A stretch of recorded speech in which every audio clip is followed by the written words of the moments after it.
दोस्तों, एक बेटे ने अपने बाप को कत्ल करवा दिया, उस किले के अंदर दबा के मार दिया, जिसकी वजह से इस दिल्ली की तख्त पर अगला बैठने वाला शासक जो था वो मोहम्मद बिन तुगलक था, गियासुद्दीन तुगलक का बेटा। यहाँ दोस्तों इस किले को बर्बाद कर दिया, इस किले को कभी आबाद नहीं होने दिया। Hi guys, welcome to my new blog, Shahir video blog. मैं आपका दोस्त साहिल, और अब हम आ चुके हैं गियासुद्दीन तुगलक के किले के पार्ट 2 में। जी हाँ दोस्तों, आज हम आपको घुमाएंगे इसका दूसरा नज़ारा और बताएंगे क्यों हज़रत निज़ामुद्दीन औलिया और गियासुद्दीन तुगलक के बीच विवाद रहा। तो चलिए दोस्तों, अब हम आपको लेके चलते हैं इस किले के दूसरे हिस्से की तरफ और दिखाएंगे आपको इसका पूरा नज़ारा और बताएंगे उस विवाद के बारे में जो हज़रत निज़ामुद्दीन औलिया वाले बाबा और गियासुद्दीन तुगलक के बीच रहा, जिसकी वजह से गियासुद्दीन तुगलक को बड़ी परेशानियाँ झेलनी पड़ी और उसके बाद कैसे उसकी मृत्यु हुई, इसके बारे में पूरी जानकारी इस व्लॉग के अंदर हम आप देने वाले हैं। तो आप नज़रें बनाए रखिए, इस व्लॉग को पूरा एंड तक देखिए और समझिए इस किले की वीरानगी के बारे में, इस किले के रहस्य के बारे में और इस किले के विवाद के बारे में। ये मेन उसके मुख्य द्वार से आते हुए अंदर ये मेन द्वार है उसका किले के अंदर जाने का। आप देख सकते हैं इसकी जो दीवारों के पत्थर हैं, आप इनका साइज़ देख सकते हैं। ये तकरीबन 3-4 फीट के पत्थर हैं और ये चौड़ाई में भी आप देख सकते हैं। ये इतने बड़े बड़े पत्थर जो हैं वो हाथी द्वारा लाए जाते थे। जी हाँ दोस्तों, इन्हीं सक्रिय रास्तों से ये हाथी द्वारा लाए जाते थे, जो पत्थर ऊपर किले पर चढ़ाकर किले के निर्माण कार्य के अंदर बहुत ही योग्य साबित होते थे। अब हम आपको दिखाते हैं इसका ऊपरी हिस्सा। ये देख रहे हैं आप इसका ऊपरी हिस्सा। जी हाँ दोस्तों, इसके ऊपरी हिस्से में अभी हम आपको लेके चलेंगे इसी रास्ते से और दिखाएंगे इसका ऊपर से नज़ारा। चलिए दोस्तों,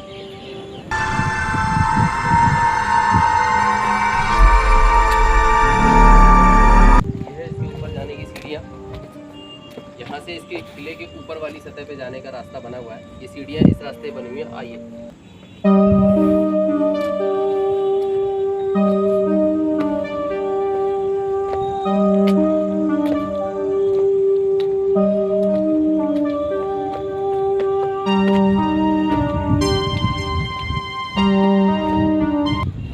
ये देखिए दोस्तों, ये जो दो रास्ते हैं, यहाँ पर भी एक बहुत बड़ा गेट लगा करता था। आप देख सकते हैं कि इस यहाँ से एंट्री करने के लिए यहाँ पर एक बहुत बड़ा गेट लगा हुआ होता था, जो कि इस वक्त नहीं है। आइए आपको अंदर की तरफ से मैं दिखाता हूँ।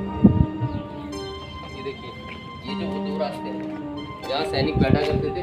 ये आप देख रहे होंगे, ये सैनिकों के बैठने की जगह है। एक इस तरफ देखिए, ये देखिए, ये सैनिकों के बैठने की जगह है। यहाँ से अंदर एंट्री करना किसी के लिए भी अलाउ नहीं था। यहाँ से एंट्री करने के बाद ही आप इस किले के अंदर जा सकते थे। तो चलिए अब आपको अंदर की तरफ लेके चलते हैं।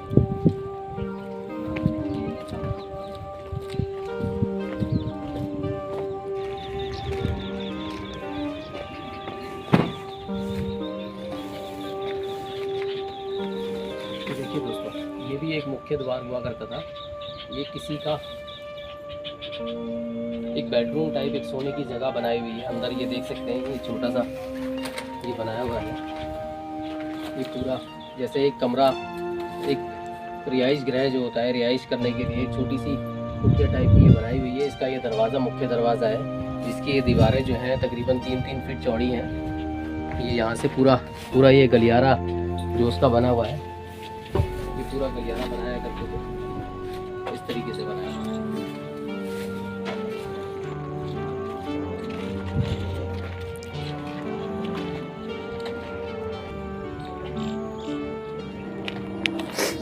ये देखिए दोस्तों, ये इस किले का वो मीनार वाला हिस्सा है। ये देख सकते हैं, ये मीनार टूटी हुई मीनार है। पहले ये बहुत भव्य मीनार हुआ करती थी, लेकिन ये टूटी हुई मीनार है। ये उसका एक टूटा हुआ हिस्सा है। और यहाँ आप देख सकते हैं एक बहुत बड़ा कुआं बना रखा है, जो कि अब बेकार हो चुका है, पत्थरों से दब चुका है। ये देख सकते हैं। ये देखिए, मैं आपको इस मीनार के ऊपर की तरफ लेके चलता हूँ। आपको इसके ऊपरी हिस्से से नज़ारा दिखाऊंगा मैं आपको। ये इसका बाहरी हिस्सा है, जहाँ पर पीछे इस किले के पीछे रिहाइश बनी हुई है। देख सकते हैं, ये देखिए दोस्तों, ये इस किले का मीनार वाला हिस्सा है। देख सकते हैं आप कितनी सीढ़ियाँ बना रखी हैं इस मीनार के अंदर जाने के लिए। तो चलिए दोस्तों, अब हम आपको लेके चलते हैं इस मीनार के अंदर की तरफ। यहाँ चढ़ना बहुत ही मुश्किल है, लेकिन दोस्तों आपके लिए जोखिम उठाना बहुत अच्छा लगता है मेरे को। मैं आपके लिए जोखिम उठा के ऊपर जाके चढ़ के दिखाऊंगा आपको इस मीनार के अंदर, और इस ऊपर से नज़ारा दिखाऊंगा, इस मीनार के ऊपर से पूरे किले का नज़ारा दिखाऊंगा। कितना भव्य और कितना बेहतरीन नज़ारा आपको ऊपर से नज़र आएगा। तो चलिए अब चलते हैं इसके ऊपर की तरफ। तो दोस्तों फाइनली अब मैं आ चुका हूँ इस मीनार के ऊपर। देख सकते हैं कितना खूबसूरत नज़ारा है। ऊपर से ऐसा लगता है कि आसमान की बुलंदियों पर मैं खड़ा हुआ हूँ। देख सकते हैं कितनी तेज़ हवाएं ऊपर चल रही हैं। ये मैं ऊपर से आपको अभी नज़ारा दिखाऊंगा। मैं मीनार के ऊपरी वाले हिस्से पे हूँ। ये देख सकते हैं दोस्तों, ये मैं टाइटैनिक बनने की कोशिश कर रहा हूँ लेकिन हूँ नहीं। फ़िलहाल मैं ऊपर से आपको दिखा रहा हूँ। ये अभी मैं कैमरे से आपको ऊपर की तरफ का नज़ारा दिखाऊँगा, जिसे देखकर आपका मन भी ऐसा लगेगा कि मैं भी ऊपर काश खड़े होकर ये व्यू देख सकूं। तो चलें दोस्तों, ऊपर से मैं आपको नज़ारा दिखाता हूं इसका। ये देख सकते हैं दोस्तों, इस किले का एकदम भव्य नज़ारा आप देख सकते हैं। ये जो मीनार देख रहे हैं इसके अंदर ऐसी 4 मीनारें हैं। एक मीनार ये रही, दूसरी मीनार वो बना रखी है, तीसरी उस तरफ बना रखी है, और चौथी मीनार जिसके ऊपर अभी हम चढ़कर आ रहे हैं वो बना रखी है, और 5वीं मीनार जिसके ऊपर हम खड़े हुए हैं ये 5वीं मीनार है। ये देख सकते हैं दोस्तों, ये नीचे सैनिकों के लिए ये जगह बना रखी है। और आप इसका ये देख सकते हैं, ये बाउंड्री देखिए, यहाँ से जितने भी सिपाही हैं वो यहाँ पर तैनात हुआ करते थे। ये देखिए, ये पूरे रास्ते पर ये तैनात हुआ करते हैं। नीचे की आप जो वो देख रहे हैं, ये छोटे छोटे से ये तहखाने टाइप के जो बने हुए हैं, यहाँ पर ये सैनिकों का सैनिक गृह हुआ करता था। यहाँ से ये मीनार के ऊपर सैनिक तैनात रहते थे हर वक्त निगरानी के लिए। ये मंगोलों से बचाने के लिए बहुत बड़ा भव्य किला बनाया हुआ है। इसकी दीवारों को आप देख सकते हैं कितनी ऊंची दीवारें, और ये पूरा किला देखिए आप। ये देखिए, मैं आपको जूम करके दिखाता हूँ। ये देखिए इस किले का आप नज़ारा देखिए। पीछे की साइड जो है, ये देख रहे हैं, पीछे की साइड जो है ये पूरा रिहायशी इलाका है, जिसको तुगलक नगर कहा जाता था, जो तुगलक बादशाह सुल्तान तुगलक ने बसाया था, गयासुद्दीन तुगलक ने। ये देख सकते हैं दोस्तों, ये जो पूरा है, ये पूरा इतना भव्य किला है। और वो जो दूर आप देख रहे हैं वो वाली जगह पर वो है मकबरा। जी हाँ, गयासुद्दीन तुगलक और मोहम्मद बिन तुगलक का मकबरा। ये देख सकते हैं आप। ये देखिए, ये देख रहे हैं आप कितने भारी पत्थरों से इस किले का निर्माण किया गया है। इसको बनाने का मकसद सिर्फ यही था कि मंगोलों से आक्रमण से बचने के लिए ये किला इतना भव्य और इतना मजबूत बनाया गया था। तो आज हम आपको लेकर आए हैं एक ऐसे किले पर जिसपे अभिशाप लगा हुआ है। जी हाँ दोस्तों, जिसपे शाप लगा हुआ है, उस किले की बात करेंगे दोस्तों। हम बात करेंगे गयासुद्दीन तुगलक के किले की। गयासुद्दीन तुगलक जो है तुगलक वंश का पहला शासक था जिसने इस किले का निर्माण कार्य शुरू करवाया। जी हाँ दोस्तों, इस किले का निर्माण कार्य शुरू करवाया। और दोस्तों आपको बताता चलूँ दोस्तों, गयासुद्दीन तुगलक जो है वो 1320 ईस्वी के अंदर दिल्ली के तख्त पर बैठा था। जी हाँ दोस्तों, खुसरो खान से लड़ाई जीतने के बाद उन्होंने दिल्ली के तख्त को संभाला। खुसरो खान कौन थे? खुसरो खान अलाउद्दीन खिलजी का कत्ल करने के बाद हिंदुस्तान की दिल्ली की गद्दी पर विराजमान हो गया था, दिल्ली की गद्दी पर बैठ गया था।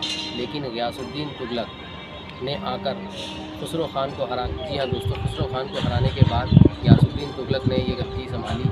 उसके बाद उनके जो बेटे हैं मोहम्मद बिन तुगलक, उन्होंने इस पे राज किया।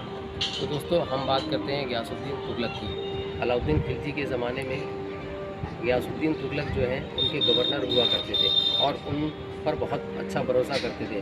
दोस्तों गयासुद्दीन तुगलक ने तकरीबन 29 बार मंगोलों को खदेड़ा है।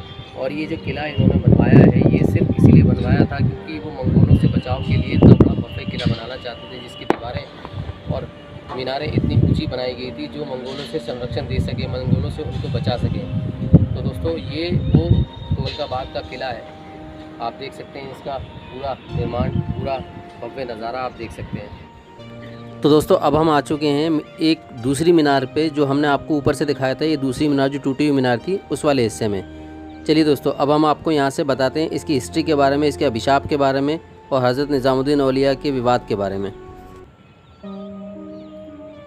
तो दोस्तों हम बात कर रहे थे गयासुद्दीन तुगलक की, जिनका नाम गाज़ी मलिक भी था। जी हाँ दोस्तों, उनको गाज़ी मलिक के नाम से भी पुकारा जाता था क्योंकि उन्होंने तकरीबन 29 बार मंगोलों को खदेड़ा था। 29 बार मंगोलों को खदेड़ने के बाद उनका नाम गाज़ी मलिक पड़ा था। वो अलाउद्दीन खिलजी के वक्त में उन्हें गवर्नर नियुक्त किया गया था। गवर्नर नियुक्त करने के दौरान उन्होंने तकरीबन मुल्तान और सिंध के अंदर चगताई खान के साथ आक्रमणों से बहुत बड़ी सुरक्षा की थी अलाउद्दीन खिलजी के दौर में, जिस वजह से उनका नाम गाजी मलिक पड़ा गया। तो दोस्तों हम बात करते हैं इस किले के बारे में कि इस किले को इतना वीरान क्यों कहा जाता है। तो दोस्तों बात है उस दौर की जिस वक्त इस किले का निर्माण किया जा रहा था।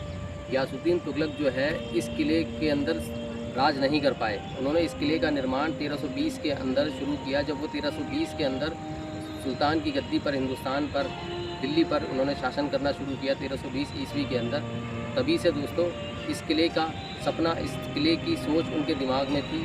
उन्होंने एक भव्य किला बनाने का एक सपना अपना पूरा करने की कोशिश की थी।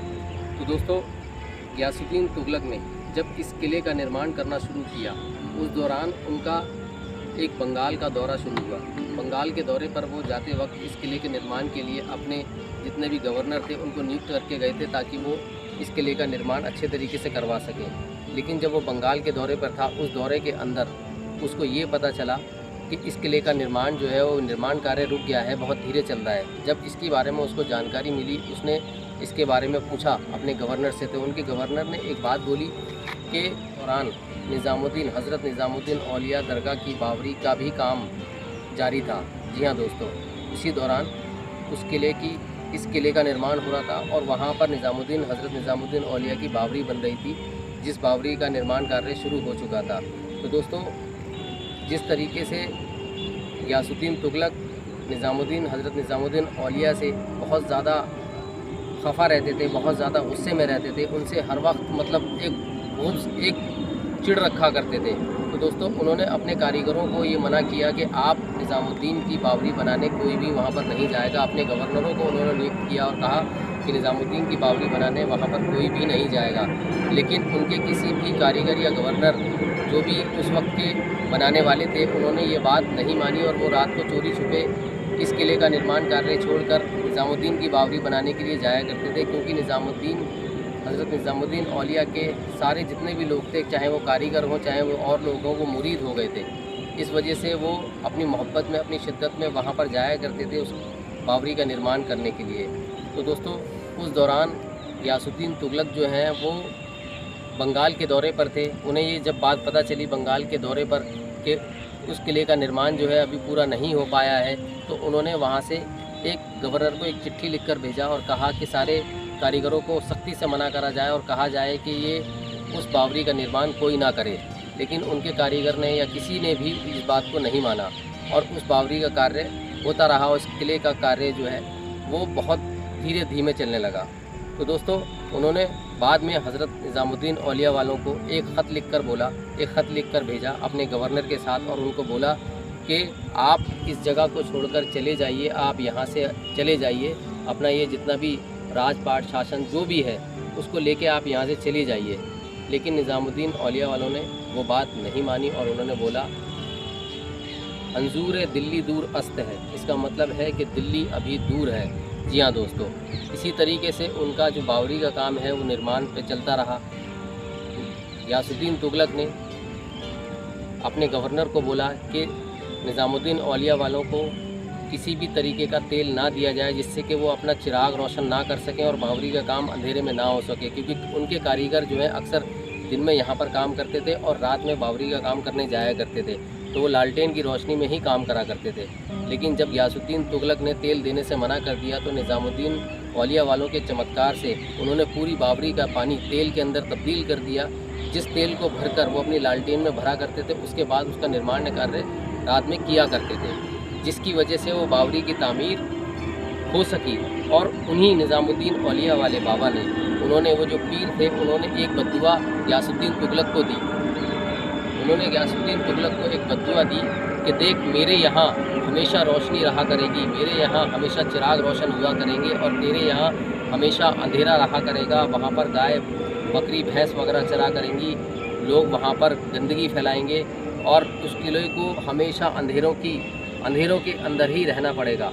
वो किला हमेशा एक गुमनामी की ज़िंदगी जिएगा, वो किला हमेशा एक वीरानियों की ज़िंदगी जिएगा, वो हमेशा खंडर में तब्दील रहेगा और मेरे यहाँ हमेशा रोशनी जगमग रहा करेगी। जैसा कि आप दोस्तों देख सकते हैं कि निज़ामुद्दीन दरगाह पे आज भी अगर आप चले जाएं तो वहाँ हर जगह रोशनी, हर जगह जगमगाहट आपको नज़र आएगी। और इस किले को अगर आप देखेंगे तो ये किला एकदम से वीरानी की ज़िंदगी जी रहा है। आप देख सकते हैं उनका जो श्राप है, जो इस किले पर जो श्राप लगा हुआ था, वो श्राप आज मुकम्मल तरीके से हमें पूरे तरीके से नज़र आता है। आप देख सकते हैं दूर इस किले को, दिखाइए इस किले को आप देख सकते हैं। ये पूरा खंडर में तब्दील किला है, इसके अंदर वीरान पड़ा हुआ है। यहाँ पर बंदर, गाय, बकरी, भैंस, ये सब लोग, ये देखिए ये पूरा किला जो है, ये आप दूर तक देखेंगे ये पूरा किला जो है वो खंडर पड़ा हुआ है। तो दोस्तों यही है इस किले की कहानी। दोस्तों यही है इस किले की कहानी, जिसके ऊपर एक अभिशाप लगा हुआ है कि ये किला कभी भी आबाद नहीं हुआ। गयासुद्दीन तुगलक ने सिर्फ 5 साल शासन किया। जब वो बंगाल के दौरे पर था उस दौरान एक और वाक़या गुजरा। आप सोच सकते हैं दोस्तों, उस दौरान एक और वाक़या गुजरा। वो वाक़या था उसके बेटे मोहम्मद बिन तुगलक का। जी हाँ, उसके बेटे मोहम्मद बिन तुगलक का। जब वो बंगाल के दौरे से वापस आ रहा था तो उसके बेटे मोहम्मद बिन तुगलक ने उसका इस्तकबाल किया और मोहम्मद बिन तुगलक ने उसके लिए एक भव्य लकड़ी का किला बना रखा था। जी हाँ दोस्तों, लकड़ी का किला बनवा रखा था, जो यहाँ आने से पहले, तुगलकाबाद आने से पहले उसने अपने पिता को, अपने वालिद को उस किले के अंदर ठहराया, जिसके अंदर उन्होंने रात गुजारी और रात गुजारते वक्त ही वो किला पूरा ढह गया। जी हाँ दोस्तों, वो किला पूरा ढह गया और गयासुद्दीन तुगलक की उस किले में दबकर मौत हो गई। तो दोस्तों एक बेटे ने अपने बाप को कत्ल करवा दिया, उस किले के अंदर दबा के मार दिया, जिसकी वजह से इस दिल्ली की तख्त पर अगला बैठने वाला शासक जो था वो मोहम्मद बिन तुगलक था, गयासुद्दीन तुगलक का बेटा। जो गयासुद्दीन तुगलक निज़ामुद्दीन औलिया वाले बाबा से बहुत ज़्यादा खफा और चिढ़ा करते थे और बहुत ज़्यादा गुस्स और गुस्से में रहा करते थे। उन्हीं निज़ामुद्दीन औलिया वाले बाबा का शागिर्द गयासुद्दीन तुगलक का बेटा मोहम्मद बिन तुगलक बना, जिसकी वजह से उन्हें हमेशा ये चिड़चिड़ाहट और दिल में एक गुब्ज़ रहता ही था उनके कि ये मुझसे दिल्ली का शासक मैं हूँ, दिल्ली का सुल्तान मैं हूँ और ये मुझसे ऊपर कैसे है। तो दोस्तों अगर हम बात करें निज़ामुद्दीन औलिया वाले बाबा की, तो उनका मर्तबा उस वक्त गयासुद्दीन तुगलक के वक्त में इतना ऊपर था कि लोग सबसे ज़्यादा चाहत निज़ामुद्दीन औलिया वाले बाबा से करा करते थे। उनसे उनको प्यार मिलता था, स्नेह मिलता था, वो उनकी देख रेख करा करते थे, उनको देखते थे। और गयासुद्दीन तुगलक जो है इसी बात से चिढ़ा करते थे। जी हाँ दोस्तों, गयासुद्दीन तुगलक को ये मंजूर नहीं था, वो एक क्रूर शासक था, लेकिन उसके दिल में एक रहम भी था। उसने कई नहरों का, कई नदियों का, कई किलों का निर्माण भी किया। उसने तुगलकाबाद का पूरा नगर बसाया, जिसको तुगलकाबाद नगर कहते हैं। उसने मंगोलों से 29 बार सुरक्षित रखा इस दिल्ली की धरती को। मंगोलों को बहुत बार उसने खदेड़ा। मंगोल उसके वक्त में आक्रमण करने से भी डरते थे।